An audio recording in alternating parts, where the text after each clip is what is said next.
order. We already told Let's go around the table, identify ourselves. Pete, we'll start with you. You're on that end. Pete Peterson, Assembly. Forrest Dunbar. Get ready. Patrick Flynn. Let's work down the table. Now, Christy Bishop, Berger Watershed Management. Mark Primo. Jason Bachstead. Rose Foley, Assembly Benjamin. Mike Abbott, City Manager. Item Kelly Amen. Laura Brad, Deputy Chief of Staff. okay. Ralph DeWare with the Municipal Attorney's Office. Thank you for being here. Let's see. Yeah, Mr. Dubai, I live in Alaska, DOT. Okay, good. Well, There he is.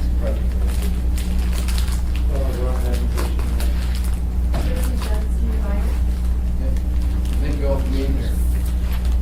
Item new business, proposed stormwater utility. Who administration's going to do this? I'm going to start, and then I'm going to kick it to these guys. Mayor Berkowitz asked that we begin to consider options, an option that many, many other local jurisdictions have utilized in order to improve the management of and systems designed to handle stormwater in their communities. So we initiated what we're calling sort of a phase one of an effort to look at the possibility of creating a stormwater utility in Anchorage. And Mr. Primo was brought on as a consultant to support that phase one effort.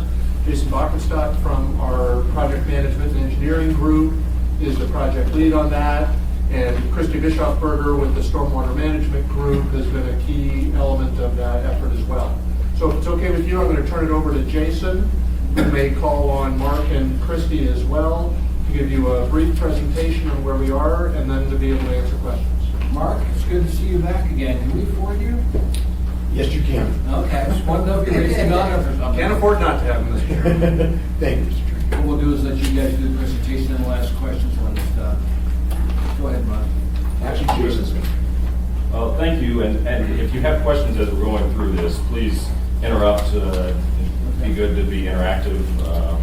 But wanted to start out, but before I kind of talk about stormwater, kind of what the real question is why are we doing this, looking at creating a stormwater utility? Simply put, it is the right thing to do at this point in time, given the state of our drainage infrastructure and how the MOA and the state deal with surface water runoff within the bowl. We will discuss these issues in more detail throughout the presentation, but that is the reason why I'm here. So, starting out, what is stormwater? Simply put, it's rain and snow melt that runs off of roofs, onto the street, into drainage infrastructure throughout the city. Some of it soaks into the ground and can pick up pollutants throughout the way. So it's one of the reasons why we want to manage it appropriately.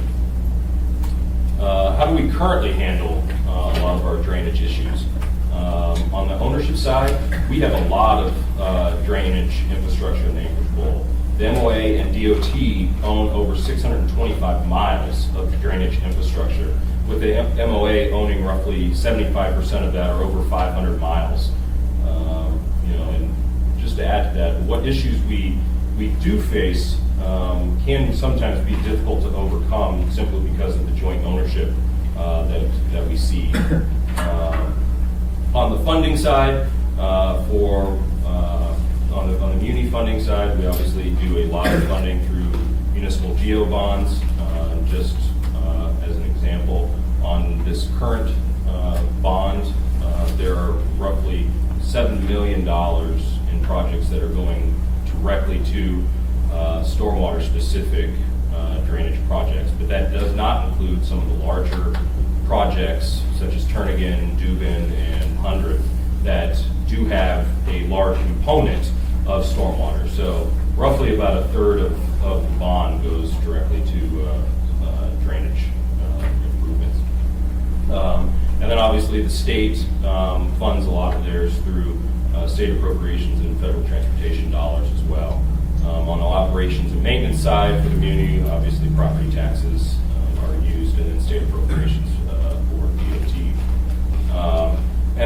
see kind of from these 3 photos that we selected on here in terms of maintenance, we have an old and aging system with a long list of deferred maintenance, and you can just kind of see from these photos how bad some of the drainage is around town. And just to make this point, this isn't the way we currently do this isn't the most cost-effective way to manage our system. So we wanted to kind of give you guys a sense, a snapshot of a couple of places around town. This is a picture of the downtown area and some of the issues that we face, kind of from the most serious to the least serious. So we've seen pipe failure in the downtown area, roots through the pipe, undersized pipe, inadequate ditching, flooding at high tide right there at Ship Creek. Frequent thawing is required at a lot of locations. And then finally, just to kind of give you guys a sense of how our system interacts with DOT, that's Fifth Avenue right there where the DOT pipe is, and it drains into what is partially an undersized pipe that you can see there. So, again, it's kind of this bifurcated system that does cause some issues. Then the other area, this is the Golden View, that's Golden View Middle School up in the kind of top center that you can kind of see. Again, some pipe failure, undersized pipe, no downstream connection, inadequate ditching, icing, groundwater seepage along the roadway, and localized flooding and erosion. As you can see, there isn't just one typical issue that we face. There's a lot of different issues that we encounter, and as most of you are probably aware, water doesn't necessarily follow the political jurisdictions that we set. Water goes where it wants to go, and that's typically downhill to the lowest point. So, issues that we face, on the hillside directly impact areas, lower in the bowl as we move closer to the inlet. Wanted to kind of give you guys a little bit of a sense of kind of where this kind of system has been used. And as you can see from this map that was produced by the Western Kentucky University Stormwater Utility Survey, there's currently over 1,600 stormwater utilities that are in operation across the lower 48. And many of them, as you can see probably in more Wisconsin, Minnesota, Colorado, Utah, face at least some of the same types of weather, geography, and other issues that we face. And just to give you kind of a sense of how long these have been looked at, Bellevue, Washington was one of the first cities that instituted a stormwater utility, and they did it in the very early 1980s. So this isn't a new concept. We wouldn't be recreating the wheel, and this is a proven model. But as a result of it, of all this is a concept that has been discussed in Anchorage for over 20 years among a number of different organizations. And we have gotten some endorsements from different groups through this process. We haven't sought them out, but as a result of discussions that have happened over the years, we have the Live Work Play Infrastructure Subcommittee as well as the whole Live Work Play have endorsed it. The Anchorage Economic Development Corporation, which I believe also sent all of you a letter in the last week or so giving their support behind this. I also printed it out for you guys to have as well. Obviously, the South Central DOT and the MOA administration support this, Cook Inlet Housing Authority, and the Anchorage Planning and Zoning Commission. So it's a broad group that already supports the concept, and that's with zero work going out and actually asking people to support. So what will a stormwater utility do for Anchorage? It's going to help solve a lot of the problems that we face. It will provide a better operational structure that will protect and enhance our water resources while also responsibly managing our stormwater runoff. One of the big components of this process, we'll be creating a stormwater master plan. It's a long overdue planning tool, and would provide us a lot of information of how both the MOA and DOT systems work together, but also be able to provide us with a prioritized capital program list and give us a sense of, where are the worst spots, where do we really need to focus in on, and so forth. Again, the critical link in this process is going to be the opportunity that this provides both the MOA and DOT to really work together and figure out how are we going to increase the effectiveness of using both of our resources to both do capital projects and also maintain and operate the system.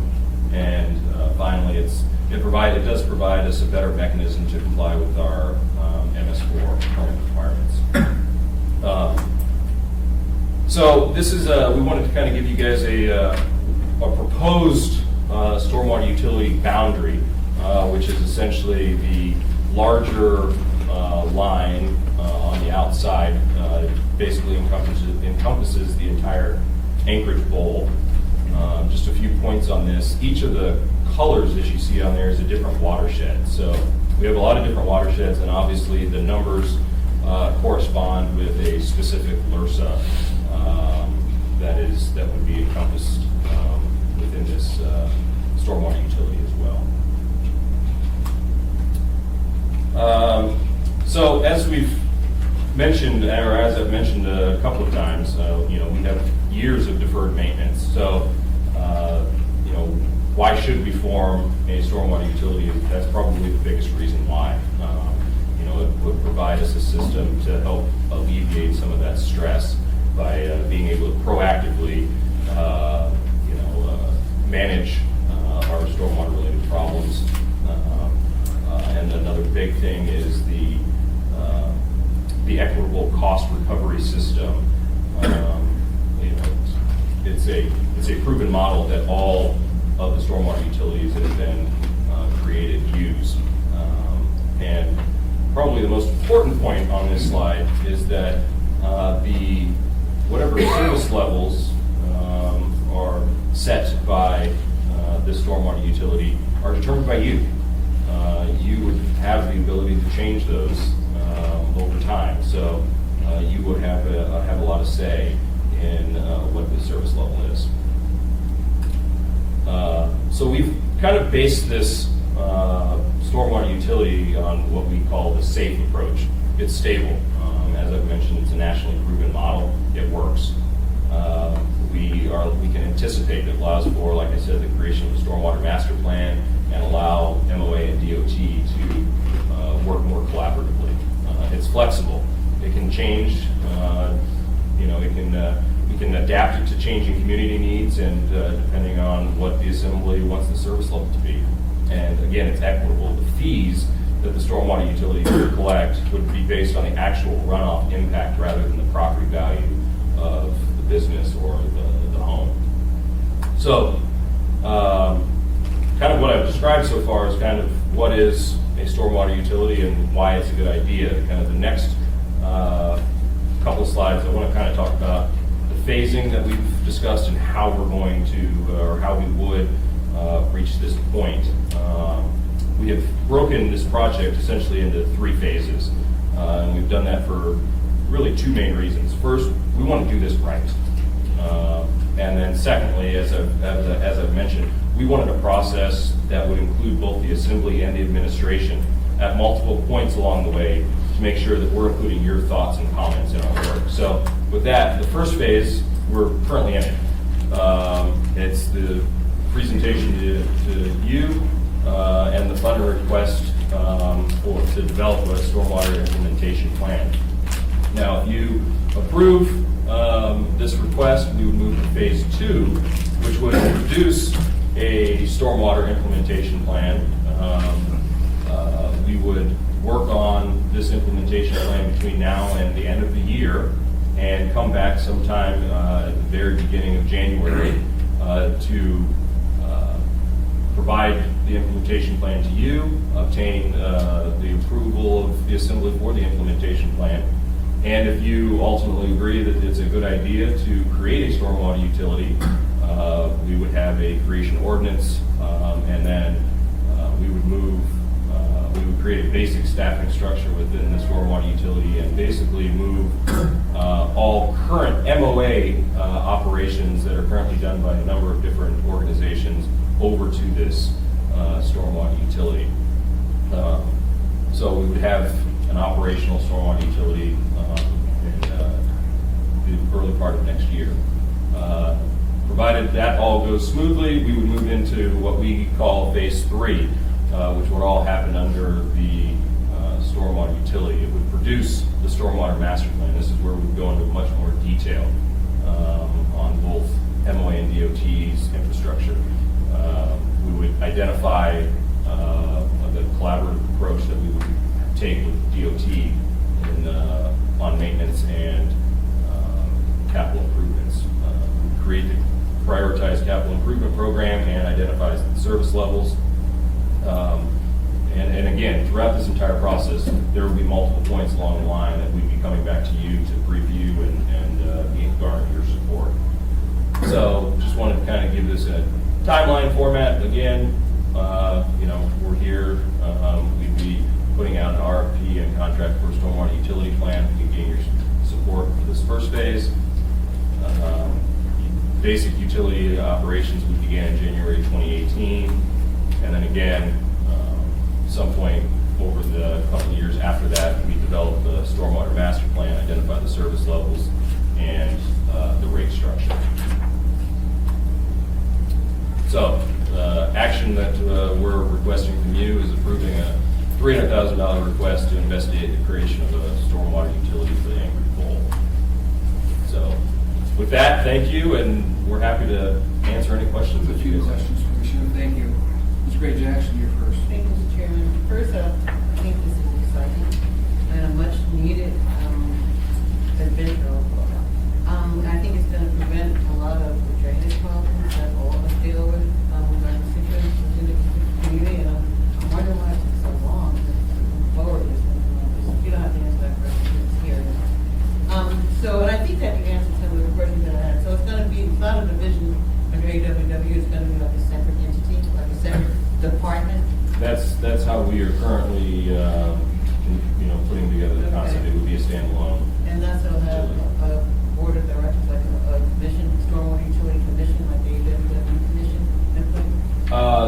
I think that's something that we would look at during the implementation plan phase and kind of see what the other stormwater utilities across the country, what different ways they have formed them. But that would definitely be one option. Right, and then it'd be in terms of, the community would get a bill, stormwater utility bill, just like we get a water bill, correct? I think that's what that's on. Correct. Yeah, this is really exciting, it is, and much needed. Thank you, Mr. Chairman. Yeah. Okay. Mr. Jackson, I think the model would be similar to what AWW is now, where there would be an advisory commission, but the ultimate decision-making power with respect to the utility would be the assembly, the rest of the assembly. Right, and what you follow, Mr. Chairman? Yeah, and that's what I was referring to. I mean, I know that AWW and MLP had a governing board of directors, and that's not the case now, it's just advisory. Correct. And that's exactly what I meant, an advisory commission. It would be we envision it being a standalone enterprise activity. Thank you. Thank you, Mr. Chairman. Mr. Dunbar? Thank you. Then Mr. Clinton. Okay. Thank you. So I have a few questions. One of them I think is just a follow-up to what Mr. Gray Jackson just asked. So I know you said that it currently is envisioned as a standalone organization, but I guess it's a question, but also a sort of I'd like to urge you guys to investigate whether we can house it within any other organization, whether it's EWU or SWS or wherever you think is appropriate, just so we don't duplicate some of the back office and administrative costs. But I'm curious what your anticipated utility fee would be. What are we talking about? What's the ballpark of what we're talking about for the average person, the average business in Anchorage? So, And I'll start that, and then these guys can add in. Short answer is, we do not know. And until we know the scope of work that this Enterprise would be taking on. Would it do the street sweeping? In some cities and jurisdictions, it does, because that's an issue that we primarily do to affect the quality of stormwater treatment. That would significantly impact the cost structure. Is it going to be responsible for the capital work associated with stormwater? We think that's likely, but, and if it is, what sort of financing would it have access to? Would it still be general obligation debt? Would it be non-geo debt? All of those things would factor into it.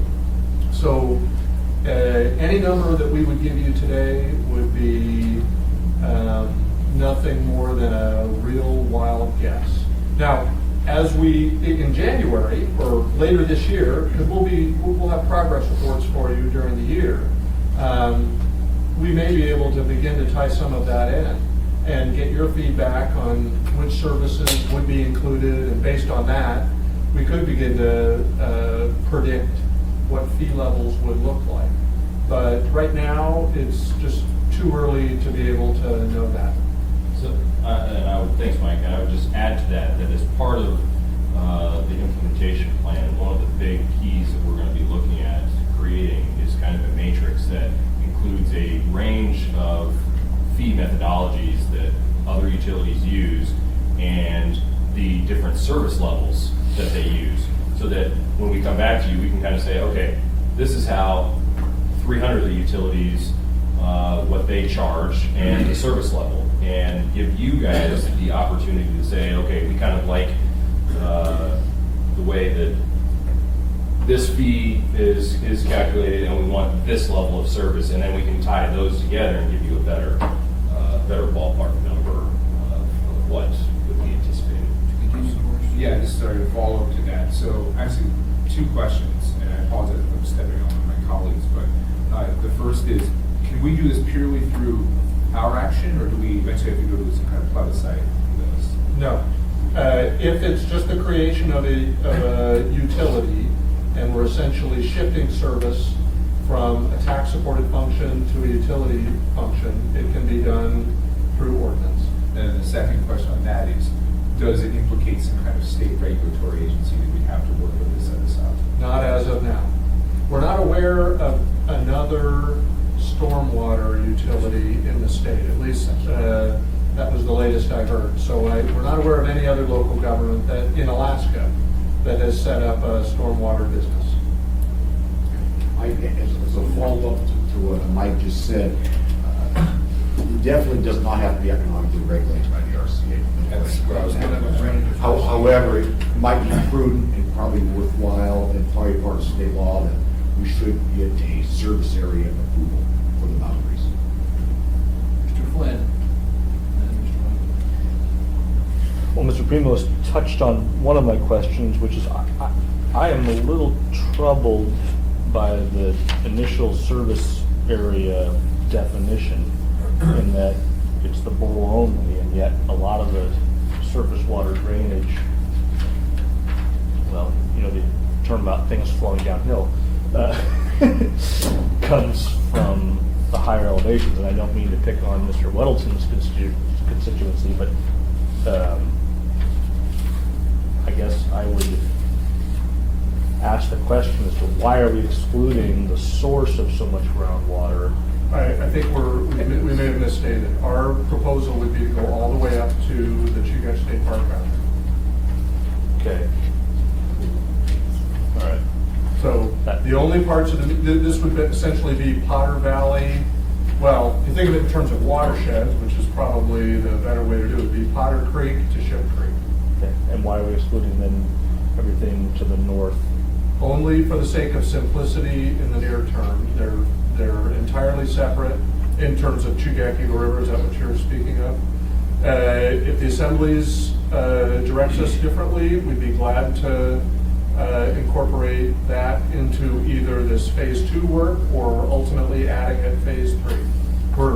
We're open to that. For the sake of simplicity, we've limited it to the area where there's been more work and there's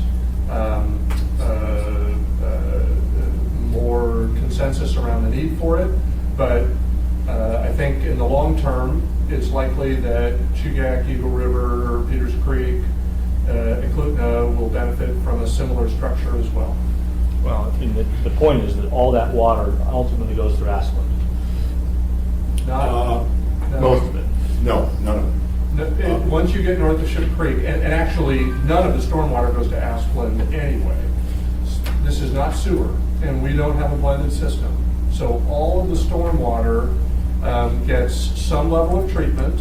Well, most of the stormwater gets some level of treatment, and then it hits a creek or a Cook Inlet directly. And I'm really intrigued by the idea of the DOT's participation. How does, no offense to my good friends from DOT, but we have not always worked together seamlessly on other integration. So how does their participation work? Who's paying for what? Yet to be determined. At a high level, at the central region director level, they're very interested in aligning with us on this. It's one of the things we hope to learn from other jurisdictions is how they have melded different right-of-way ownership systems into stormwater utilities. We would certainly hope that we are able to blend what is currently state and local infrastructure into at least a common operation and maintenance system, if not a common ownership. Just as smoothly as snow removal. Yeah. It's part of our planning team to put together this proposal, this concept that, how to march down the road. We've worked out through Mike's help to the technical staff at DOT, and they've been part of this process to date, and they are going to be part of the initial planning phase to date. And we've initiated discussions about phase 3, where it gets expensive. That's where the money is spent developing the stormwater master plan. That they're open for discussions about participation. But DOT at the highest levels, the technical levels with us, we all agree that they need to be in the sandbox. And we all have to put this together because our systems are so integral in each other. Dr. Clay, anything else? Well, just, I guess the definition of the equity of the rate structure is, I'm sure you don't have a final answer, but is there a rough idea? I mean, do you look at the size of the lot and then the level of impermeability on the lot? What's the, how do you make that determination? It's been done 1,600 times. This is a proven model. The easiest way to look at it is it's done through a combination of GIS database, aerial photography work, getting a little techie on it. It's real simple, obviously. And the best way to describe it is this: what you pay is a function of what runs off your property. If you do on-site improvements, so you don't have as much runoff, there'll be credits available, so you don't pay that much. We can identify that. But think of it this way: if you have 5 acres out by the bluff, it's kind of flat, kind of natural, all you got is a driveway running in and a house on it, not a lot of water comes off it. So your fee would be related to that, not a lot of water come off it. I live in the lower, I have 5 acres in the lower hillside. It's either in asphalt or parking lot and a big roof, a lot of water comes off. And if you do it through some on-site retention, you're gonna have a higher fee. So there's a way to calculate it. There's a way to apply credits. And part of the phase 3 process that we've been talking about is coming back to the assembly in an interactive approach, because there are various methodologies within that description I just made, and work with the assembly to identify what methodology fits our needs. Anything else? I've got a couple more. Yeah, I'll let it go. I can see how this is going to get complicated quickly. I mean, do you have gutters or do you not? Where does a gutter system run? Where does it not?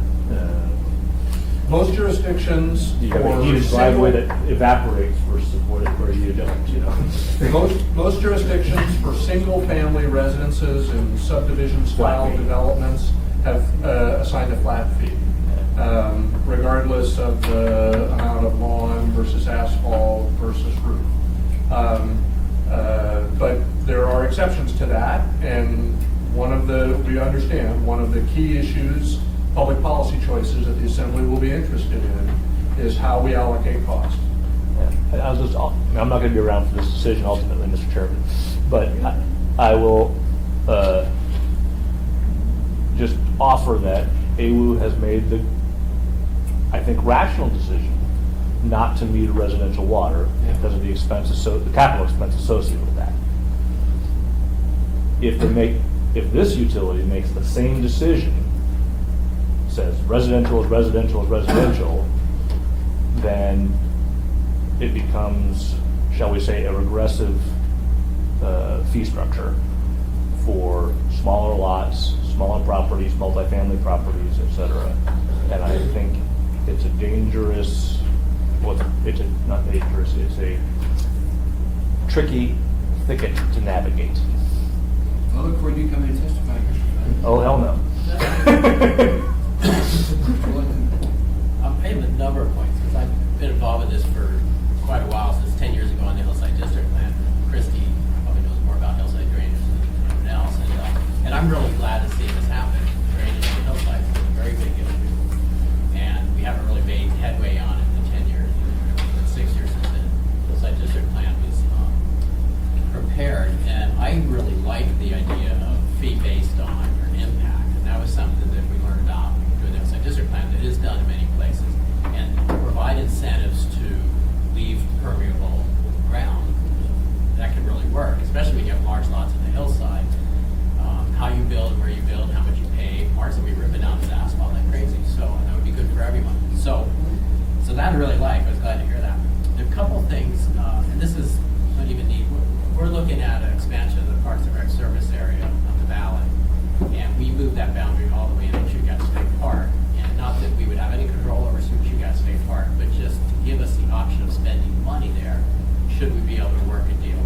You know, they would build a park to be maintained and something like that, but, you know, I'm happy to say that water goes down from there as well, so there may be times where you want to do something in concert with the Park Service, say, let's get this drainage here there. So if you moved it all the way into the boundaries of Anchorage into the park, probably no harm, or even just partway in. It would just open some options for you. It wouldn't cost anything. You'd have more options.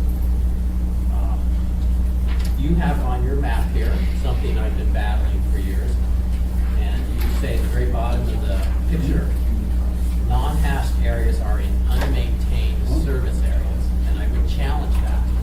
They may not be in a government-connected limited road service area or road service area, but I lived for years in a very well-maintained neighborhood. We passed the hat. It was very cheap, very efficient. We had no drainage problems at all. We dumped them down the hill to the next guy, just like everyone else did.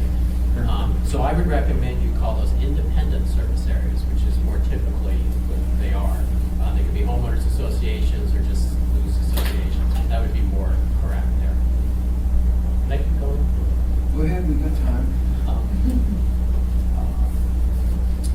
The assembly determining the service level. How do you define that? If that's too big, you can just make a note next time you talk to us. But it's like, I mean, you know, we have level of service for roads, okay? How long would it take to go through the red light or from here to there? It's certain. For this, what is it? Never have a puddle? Or is it just, we'll spend $1 million a year and that's our service level? That's what we can get out of that. Yeah, Mark. Mark, good to see you. The concept is two steps. The first step would be to identify a rate structure that the policymakers are comfortable with. You know, how are we going to charge if it's going back to what Mr. Flynn was talking about. Based upon that, and as the storm water master plan becomes more granular, there'll be a level of issues in each of the watersheds that need to be dealt with. And we can associate a cost with that. Okay? And so there'll be a matrix approach that identifies, here are the things we want to accomplish with capital, without capital projects. And then based upon the fee, which we can identify at that point in time based upon the cost structure, what do the policymakers want? Where do you want us to land? And obviously, the first landing spot will be existing service. Okay, so then you had said revenue neutral, and that would be a challenge on the hillside because you're dealing with dozens of nurses and countless independent service areas. So I would doubt you could do a true revenue neutral right, let me do a little clarification there. Go to the next slide. Next slide.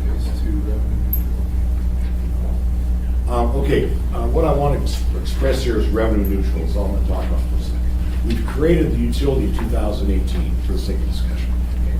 Between that period of time and on the far right-hand side to January 2000 approximately, during that box that we just referred to is when the stormwater master plan is going to be created, the detailed work is going to be looked at, it's very granular, the discussion between staff and the assembly on service levels and the methodology payment. However, during that period of time, there's no reason why there can't be a stormwater utility that does nothing more than existing service, revenue neutral. And so the concept is that beginning of January 2018, do what you do today. Nothing more, nothing less. Revenue neutral. Capture those funds. That's being done during that period of time. And then once the ultimate service level rate structure is set by the assembly 3 years or so in the future, then there would be a bill finally going out. And that bill would then contain the new level of service being provided, plus the service that were provided during that period of time from 2018 forward. So it's only revenue neutral during that period of time when you're implementing the plan and figuring out what the stormwater plan would be for all involved. So the LURSs would essentially still be doing what they currently do up until that point in time when it becomes fully operational. Okay, good. The idea of no vote needed would be tough, because when you could lay this on top of the LURSs and the independent areas, but you would be taking some of their roles away, because they do ditches, and most of what they do is drainage. So maybe they'd still exist, but their functions would be so dramatic. Maybe they do the work. Maybe the drainage utility hires the LURS's contractor who's already doing the ditch work, whether it's Basher Road or Subursa maybe not, depending on whether we move into that area, but the hillside LURS's, maybe they are compensated for the portion of their work that is associated with drainage. I mean, that's one way it could interact with ARTSA as well. You wouldn't necessarily need separate workforces. You would just have separate funding streams. So this would be like a guiding force. Okay, here's the project. Right. It doesn't have to have a lot of employees. It may use other municipal employees that are already, that are at least currently doing that work in the current model, or contractors where that work is being done by contractors. Did you have more to add? No, Mike's exactly right. It's a change in cost recovery. And who's providing those services, it's a management decision. And it's not envisioned as creating a whole new workforce. It's more of a management focus, cost recovery, defining a level of service. And so one final We point. have a couple more, so go ahead. Last point is, I think many of you probably know there's been an effort for several years on the hillside to relook at how we do the LURSs and the drainage and so on. And kind of we're almost at a point now where we have something that could go to a public discussion on it. It would propose to revamp significantly the whole system. So, anyway, but I think it would tie into this. It's not opposed to this at all. I mean, I would look to that being part of this picture. I think you're more optimistic than I am that it's close to being ready to go. I think it's been close for a long time. No, I think there was some dramatic effort in the last month. Well, and I'll just add to that. I think that's the risk, though. This conversation confuses that one. I think they lay on top of each other. It's all about drainage, the same issues, and similar goals here. I don't see them as opposed. There would be a different way of doing it on the hillside than it would be downtown, no matter who does it. And so we've got a thing that has been fairly initially vetted on the hillside with a variety of people that would partly do what you'd end up doing no matter what. Well, we would definitely look forward to working with them and talking to them about this.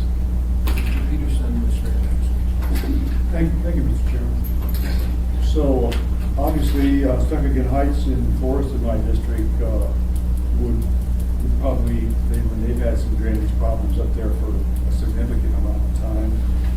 And, you know, we've been talking about the drainage problems when we were speaking about trying to figure out how to fix that road later this year. But my question is, have we had a discussion with anybody on the military about this? Because, you know, some of the drainage in East Anchorage comes off of the military property onto muni lands. We have not, but that will be a part of the phase 2 process. And we absolutely agree. There's some stuff right up in the Chugach Foothills area that where there's a little bit of an argument going on as to whose water is flooding the basement. Right. And so, by creating the stormwater utility, do we qualify for federal funding at all in this, or? Well, like any utility, if the federal government was assessed a utility bill, we would expect them to pay it. And that's what happens in jurisdictions all over the country. You know, their land use is different than, you know, to the extent you're talking about J-Bear, their land use is different. But if you're talking about the Park Service building on Fifth Avenue, they would pay a utility rate based on the rate that was assessed across the community. Well, I was thinking that there might be some program where they're encouraging jurisdictions to, you know, improve their stormwater runoff and they might qualify for something. There are no direct programs that I'm aware of, like EPA used to have 20 years ago for water and wastewater improvements. I'm not sure what the future holds for funding right now. All right, thank you.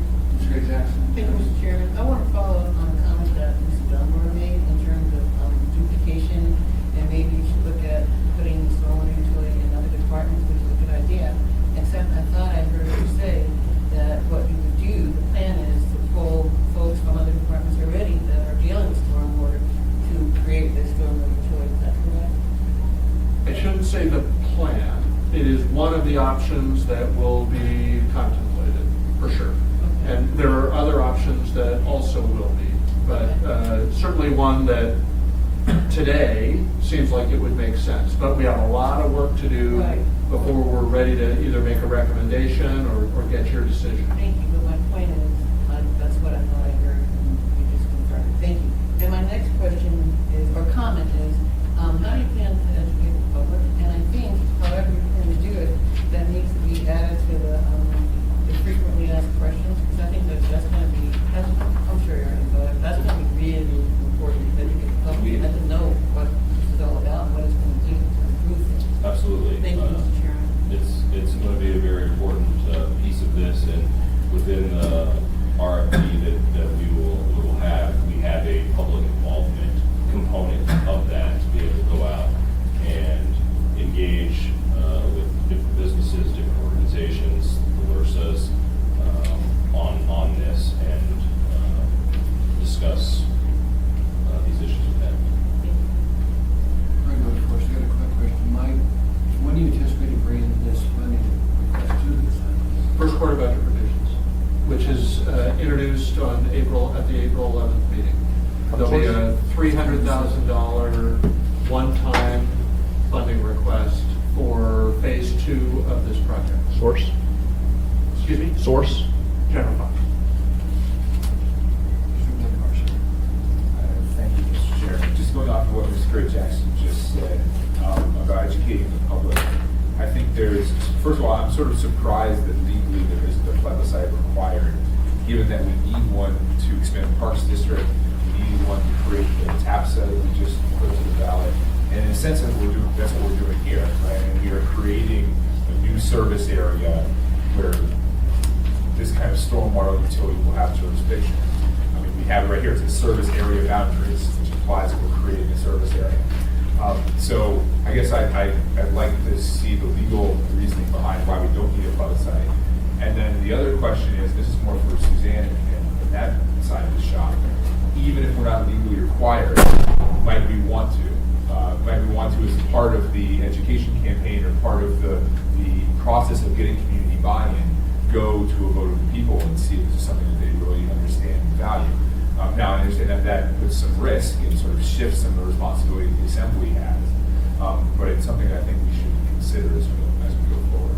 And just, and we'll be glad to share with you the legal work that we've done. None of the existing utilities were created with votes. So MLP, AWU, solid waste, all of which have service areas and all of which have, a variety of rate making and, in some cases, mandatory service requirements. They, for good or bad, those were not created with votes. Now, in all of those cases, that was a long, long time ago. But those were the deal. And the same thing with when service areas have expanded. Mark remembers in AWU is the wastewater service area and the water service area boundaries have changed. Those were always done with assembly and perhaps in some cases regulatory confirmation in the case of regulated utilities. But other than that, that's the state of Muni and state law right now. Mike's exactly right. John is, right? When we were doing the Hillside District Plan, we looked at this, and I think technically, and it may be in the charter and state law, but if you have a service area, like a road service area or something, then all that requires a vote. But Tax. If you have If you're tax service area, so. We're using the term service Using area it loosely here. differently in the context of a utility service. But if you have utility or an authority or something like that, then you don't. I would say on the Hillside District Plan, though, it does explicitly say on its own that if there are changes that be merged or anything like that, it would have to go to a vote, even if it were an entity or an authority or utility, then any kind of entity in there. So that would do this on the hillside, you'd have to have the Hillside District Plan. Anything else, John? Anything? Anything for us? On the agenda, we've got honest participation, we've got a couple minutes. I just want to make any comments relative to this? Brian Stencil. She's calling on you. Come forward if you want to comment on this, please. We've got about a couple minutes. I introduced myself, for those who don't know me. My name's Ryan Stencil. I'm co-chair of the Hillside Roads and Drainage Steering Committee, who is within the last few phases of pulling everything together. Financial analysis is done. HDR's report came back last week. We have that ready for you. We do envision working closely with the municipality. The Drainage Authority is something that we've known about for several months now. And so it has been part of our discussion in integrating. We wanted to make sure that whatever we decided for Hillside did work seamlessly with the municipality. We're looking to improve the situation and the integration of Hillside roads and drainage. Right now, it's a little bit of a hodgepodge. The independent service areas, versus some rural road service areas. We will be proposing to the public, and it does have to go to public vote for Hillside, that they be merged. So we will be proposing 5 service areas with all independents, everything merged so that we are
questions. It's me, with. Thanks for being here.